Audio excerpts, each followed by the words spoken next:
नमस्कार, the angle में आप सभी का स्वागत है। मैं हूं आपके साथ नीतू शर्मा। सबसे पहले एक नजर सुर्खियों पर। केंद्रीय कैबिनेट की बैठक में अहम निर्णय, इंफ्रास्ट्रक्चर और विकास कार्यों की फंडिंग के लिए बनेगा नया बैंक। प्रदेश में बढ़ते महिला अपराधों को लेकर भाजपा हमलावर, सांसद राज्यवर्धन सिंह राठौर ने कहा फोन टेपिंग की सीबीआई जांच हो। राजस्थान में 3 सीटों के लिए 17 अप्रैल को होगा उपचुनाव। 23 मार्च से भरे जाएंगे नामांकन। वल्लभनगर सीट के लिए बाद में की जाएगी घोषणा। और राजस्थान विधानसभा में भाजपा ने उठाया फोन टेपिंग का मुद्दा। सदन में कई बार कार्यवाही बाधित, मदन दिलावर 7 दिन के लिए सस्पेंड। प्रधानमंत्री नरेंद्र मोदी की अध्यक्षता में केंद्रीय मंत्रिमंडल की बैठक हुई। बैठक के बाद वित्त मंत्री निर्मला सीतारमण और केंद्रीय मंत्री प्रकाश जावड़ेकर ने एक प्रेस वार्ता में बैठक में लिए गए फैसलों के बारे में जानकारी दी। वित्त मंत्री ने बताया कि बैठक में फैसला लिया गया कि एक नया राष्ट्रीय बैंक बनाया जाएगा जो इंफ्रास्ट्रक्चर और विकास संबंधित कार्यों के लिए राशि जुटाने का काम करेगा। केंद्रीय मंत्रिमंडल ने डेवलपमेंट फाइनेंस इंस्टीट्यूशन के गठन की अनुमति दे दी है। उन्होंने कहा कि डीएफआई की स्थापना के लिए विकास और वित्तीय उद्देश्य दोनों महत्वपूर्ण होंगे और मायने रखेंगे। पश्चिम बंगाल के चुनावी दंगल में अब आर पार की जंग चल रही है। पश्चिम बंगाल की मुख्यमंत्री ममता बनर्जी ने बांकुरा में जनसभा की और केंद्र सरकार पर गंभीर आरोप लगाए। ममता ने आरोप लगाया कि बीजेपी के मंत्री कोलकाता में बैठकर साजिश कर रहे हैं क्योंकि वो जानते हैं कि वो ममता को नहीं रोक पाएंगे। पश्चिम बंगाल की मुख्यमंत्री ममता बनर्जी ने बांकुरा में कहा कि मैं रोज 25 से 30 किलोमीटर चलती हूँ, लेकिन अभी खड़ी होकर भी नहीं बोल पा रही हूँ। जिसके पांव में चोट लगती है वही समझता है। खास बात ये रही कि ममता बनर्जी ने एक बार फिर मंच से दुर्गा पाठ किया। रेल मंत्री पीयूष गोयल ने स्पष्ट किया कि रेलवे भारत की संपत्ति है, उसका कभी भी निजीकरण नहीं होगा। उन्होंने साथ ही कहा कि रेलवे के जरिए अर्थव्यवस्था को मजबूती मिले, ऐसे कामों के लिए निजी क्षेत्र का निवेश देश हित में होगा। रेलवे की पटरियों पर प्राइवेट सेक्टर की गाड़ियों को भी दौड़ाने की योजना का बचाव करते हुए पीयूष गोयल ने तर्क दिया कि सड़कें भी तो सरकार बनाती है, तो क्या उस पर सिर्फ सरकारी गाड़ियां चलती हैं। लोकसभा में वर्ष 2021-22 के लिए रेल मंत्रालय के नियंत्रणाधीन अनुदानों की मांगों पर चर्चा का जवाब देते हुए पीयूष गोयल ने कहा कि दुर्भाग्यपूर्ण स्थिति है कि कई सांसद निजीकरण और कॉर्पोरेटाइजेशन का आरोप लगाते हैं। भारतीय रेल का कभी निजीकरण नहीं होगा। राजस्थान न्यायिक भर्ती परीक्षा में न्यूनतम आयु को लेकर अधिवक्ता वर्षा बिस्सा ने सुप्रीम कोर्ट में याचिका दायर की।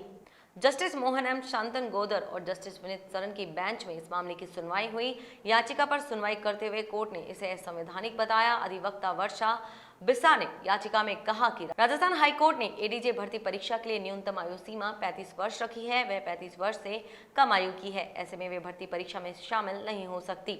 इस पर सुप्रीम कोर्ट ने याचिका पर सुनवाई करते हुए याचिकाकर्ता को परीक्षा में शामिल होने के निर्देश दिए। साथ ही राजस्थान हाईकोर्ट को नोटिस भी जारी किया।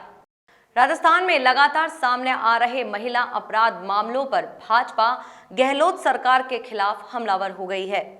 जयपुर से लेकर दिल्ली तक से सरकार को घेरने की कोशिशें तेज हो गई हैं। इन बढ़ते महिला अपराधों को लेकर जयपुर ग्रामीण सांसद राज्यवर्धन सिंह राठौर ने नई दिल्ली स्थित भाजपा मुख्यालय से प्रेस वार्ता की। इस दौरान उन्होंने प्रदेश में एक के बाद एक सामने आए महिलाओं के साथ अत्याचार के मामलों का जिक्र करते हुए कांग्रेस की राज्य सरकार को निशाने पर लिया। इसके साथ ही उन्होंने राहुल गांधी और प्रियंका गांधी पर निशाना साधा। उन्होंने कहा कि जब प्रदेश में महिलाओं के प्रति अपराध बढ़ रहे हैं, लेकिन राहुल गांधी एक बार भी राजस्थान नहीं आए। राठौर ने कहा कि राजस्थान में लगातार एक के बाद एक दुष्कर्म की घटनाएं शर्मसार कर रही हैं। वहीं राजस्थान विधानसभा में गरमाए हुए फोन टेपिंग प्रकरण पर भी राठौर ने अपनी बात रखी। राजस्थान में 3 सीटों पर उपचुनाव के लिए तारीखों का ऐलान कर दिया गया है। 23 मार्च से फॉर्म भरे जाएंगे। नामांकन भरने की आखिरी तारीख 30 मार्च है। इन 3 सीटों पर उपचुनाव के लिए 17 अप्रैल को मतदान होगा।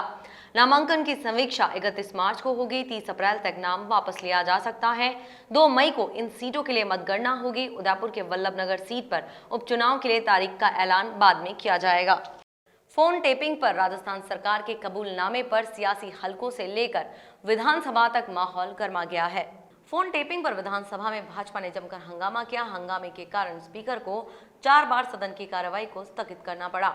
शून्यकाल शुरू होते स्थगन प्रस्ताव खारिज होने से नाराज भाजपा विधायकों ने वेल में पहुंचकर नारेबाजी की। उपनेता प्रतिपक्ष राजेंद्र राठौर और विधायक कालीचरण सराफ ने स्थगन प्रस्ताव के जरिए फोन टेपिंग का मामला उठाना चाहा, लेकिन स्पीकर सीपी जोशी ने इसकी मंजूरी नहीं दी।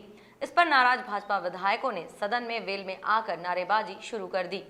शून्यकाल में नेता प्रतिपक्ष गुलाब चंद कटारिया ने कहा कि सरकारी मुख्य सचेतक ने एक एफआईआर करवाई थी, उसका आधार फोन टेपिंग ही था। इससे यह तय हो गया कि सरकार की किसी एजेंसी ने फोन टेपिंग करवाई। सरकार को सदन में यह बताना चाहिए कि किस अधिकार से सरकार ने किन किन लोगों के फोन टेप करवाए। राजस्थान विधानसभा में फोन टेपिंग के मुद्दे पर काफी हंगामा रहा। विधानसभा में स्पीकर सीपी जोशी ने विधायक संयम लोढ़ा पर अमर्यादित टिप्पणी करने पर भाजपा के वरिष्ठ विधायक मदन दिलावर को एक सप्ताह के लिए सदन से बाहर रहने के आदेश दिए। दरअसल कला, शिक्षा एवं संस्कृति विषय पर जब कांग्रेस विधायक संयम लोढ़ा अपनी बात रख रहे थे, तब मदन दिलावर ने शोर शराबे के बीच कोई आपत्तिजनक बात कर दी। इसे लेकर पहले विधायक संयम लोढ़ा ने आपत्ति दर्ज करवाई और फिर सत्तापक्ष ने स्पीकर से दिलावर के खिलाफ कार्रवाई की मांग की। स्पीकर सीपी जोशी ने भी बीच में हस्तक्षेप करते हुए गतिरोध खत्म करने की कोशिश की, लेकिन जब मामला नहीं संभला तो उन्होंने मदन दिलावर को एक सप्ताह के लिए बाहर कर दिया। इस बीच भाजपा विधायकों ने मार्शल से धक्का मुक्की भी की। फोन टेपिंग मामले पर जारी सियासी घमासान के बीच सरकारी मुख्य सचेतक डॉक्टर महेश जोशी ने विपक्ष पर निशाना साधा है। फोन टेपिंग के विपक्ष के आरोप पर जोशी ने कहा कि विपक्ष के निष्ठा के हनन के आरोप निराधार हैं। किसी भी सांसद, विधायक, मंत्री या केंद्रीय मंत्री का फोन टेप नहीं किया गया। ऑडियो सामने आने के आरोप लगाने वाले बीजेपी स्वयं डिफेंसिव मोड में है। केंद्रीय मंत्री गजेंद्र सिंह अपना वॉइस सैंपल दे। जोशी ने कहा कि गजेंद्र सिंह को स्पष्ट करना चाहिए कि ऑडियो कैसे सामने आया। पुलिस और जांच एजेंसियां सक्षम स्तर पर स्वीकृति जारी होने के बाद ही आवश्यकता अनुसार फोन टेपिंग करती हैं। राजस्थान विधानसभा में नए जिलों के गठन को लेकर सवाल पूछे गए। सवाल के जवाब में राजस्व मंत्री हरीश चौधरी ने कहा कि फिलहाल कोई नया जिला बनाने की मंशा राज्य सरकार की नहीं है। वर्तमान राज्य सरकार ने इस संबंध में किसी भी समिति का गठन भी नहीं किया है। उन्होंने कहा कि पिछली सरकार के समय नए जिलों, उपखंड, पुलिस उपखंडों के पुनर्गठन सर्जन के संबंध में राज्य सरकार को सुझाव देने के लिए एक कमेटी का गठन किया गया था। वर्तमान में नवीन जिला बनाने का प्रस्ताव राज्य सरकार के एक्टिव कंसिडरेशन में नहीं है। वहीं भवन विहीन महाविद्यालय की जानकारी और बजट प्रावधान को लेकर पूछे गए सवाल के जवाब में उच्च शिक्षा मंत्री भंवर सिंह भाटी ने कहा कि प्रदेश में कुल 136 ऐसे महाविद्यालय हैं जिनमें भवन नहीं है। अयोध्या में बनने वाले श्री राम मंदिर के निर्माण के चंदे के मुद्दे पर भाजपा और कांग्रेस आमने सामने है। वीओ प्रताप सिंह। राजस्थान के परिवहन मंत्री प्रताप सिंह खाचरियावास ने साफ कहा है कि मैं सपरिवार अयोध्या भी जाऊंगा और मंदिर निर्माण में पूरी मदद भी करूंगा। खाचरियावास ने कहा कि हरिद्वार में अस्थि विसर्जन के लिए मैंने रोडवेज की बसें शुरू कराई थी। बड़ी संख्या में लोग अयोध्या जाना चाहते हैं। अब जल्द ही अयोध्या के लिए भी रोडवेज की सीधी बस शुरू कराने की तैयारी की जा रही है। खाचरियावास ने कहा कि गहलोत सरकार सभी धर्मों का सम्मान करती है। चिकित्सा मंत्री डॉक्टर रघु शर्मा ने कहा कि कोरोना काल में बेहतरीन प्रबंधन के बाद अब राजस्थान कोरोना वैक्सीनेशन में भी लगातार सिरमौर है। राजस्थान के 31,51,000 से ज्यादा लोगों ने कोरोना की वैक्सीन लगवाकर यह उपलब्धि हासिल की है। उन्होंने इस उपलब्धि के लिए चिकित्सा विभाग के अधिकारियों, चिकित्सकों और कार्मिकों को बधाई दी है। रघु शर्मा ने कहा कि मुख्यमंत्री अशोक गहलोत की माइक्रो प्लानिंग और सतर्कता के चलते कोरोना नियंत्रण के हर पहलू पर प्रदेश अव्वल रहा। प्रदेश में बिगड़ी कानून व्यवस्था और बढ़ते दुष्कर्म के मामलों पर पूर्व मुख्यमंत्री वसुंधरा राजे लगातार मुखर है। आज राजे ने झालावाड़ में एक बच्ची से दरिंदगी के मामले का जिक्र करते हुए सरकार को निशाने पर लिया। उन्होंने एक के बाद एक लगातार सामने आ रही ऐसी घटनाओं पर चिंता जताते हुए सरकार और पुलिस की कार्यशैली पर सवाल उठाए। उन्होंने ट्वीट प्रतिक्रिया में कहा कि 12 सामूहिक दुष्कर्म मामले में अभी अखबारों की शाही सूखी भी नहीं थी कि अब हाड़ौती से फिर बलात्कार की खबर सामने आ गई। कोटा की बच्ची से झालावाड़ में दरिंदगी और हैवानियत की इस खबर पर दुख जताने के लिए शब्द कम पड़ रहे हैं। ऐसी घटनाओं की जितनी निंदा की जाए कम है। एबीवीपी अपनी 21 सूत्रीय मांगों को लेकर राजस्थान विश्वविद्यालय में 23 दिनों से धरना प्रदर्शन कर रही है। पुलिस ने अखिल भारतीय विद्यार्थी परिषद के कार्यकर्ताओं पर उस समय लाठीचार्ज किया जबकि वह कुलपति सचिवालय में घुसने का प्रयास कर रहे थे। अपनी मांगों को लेकर अखिल भारतीय विद्यार्थी परिषद के कार्यकर्ता पिछले 23 दिनों से आंदोलनरत है जबकि 11 दिन से उनकी भूख हड़ताल भी चल रही थी।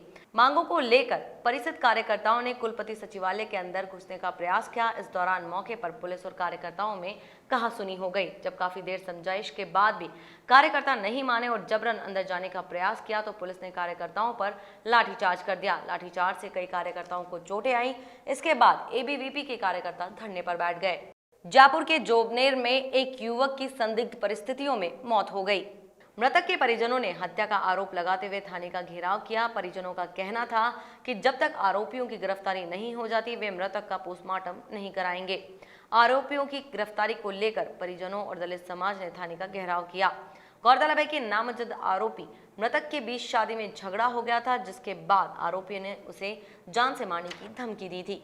लगभग 3 दिन पहले इनके यहाँ पे शादी की वजह से महिला संगीत का प्रोग्राम था। महिला संगीत पर डीजे पर डांस को लेकर के दोनों परिवारों में विवाद हुआ और उस विवाद के चलते दोनों पक्ष यहाँ आए थे। दोनों ने अपनी कंप्लेंट भी दी।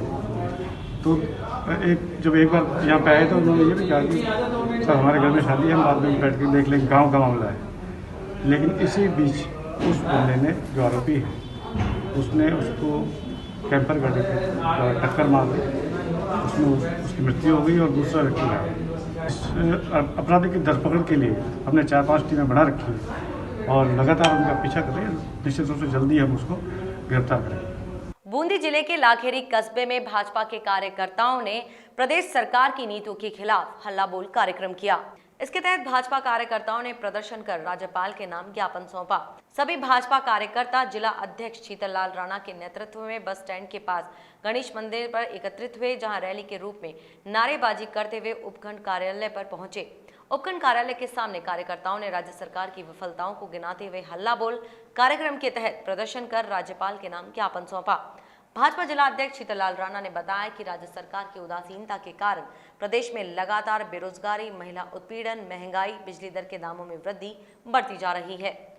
बूंदी जिले के केशवरायपाटन कस्बे में युवा कांग्रेस के कार्यकर्ताओं ने महंगाई के खिलाफ प्रदर्शन किया। इस दौरान युवा कार्यकर्ताओं ने प्रदर्शन करते हुए प्रधानमंत्री का पुतला फूंका और प्रधानमंत्री नरेंद्र मोदी के खिलाफ जमकर नारेबाजी की। इस अवसर पर उपखंड कार्यालय में तहसीलदार को महामहिम राष्ट्रपति के नाम ज्ञापन दिया। कांग्रेस नेताओं ने सरकार से महंगाई कम करने का आग्रह किया एवं रसोई गैस, पेट्रोल सहित अन्य आवश्यक वस्तुओं की कीमत बढ़ने पर नाराजगी प्रकट की। खबरों का सिलसिला यूं ही जारी रहेगा। देखते रहिए द एंगल। नमस्कार।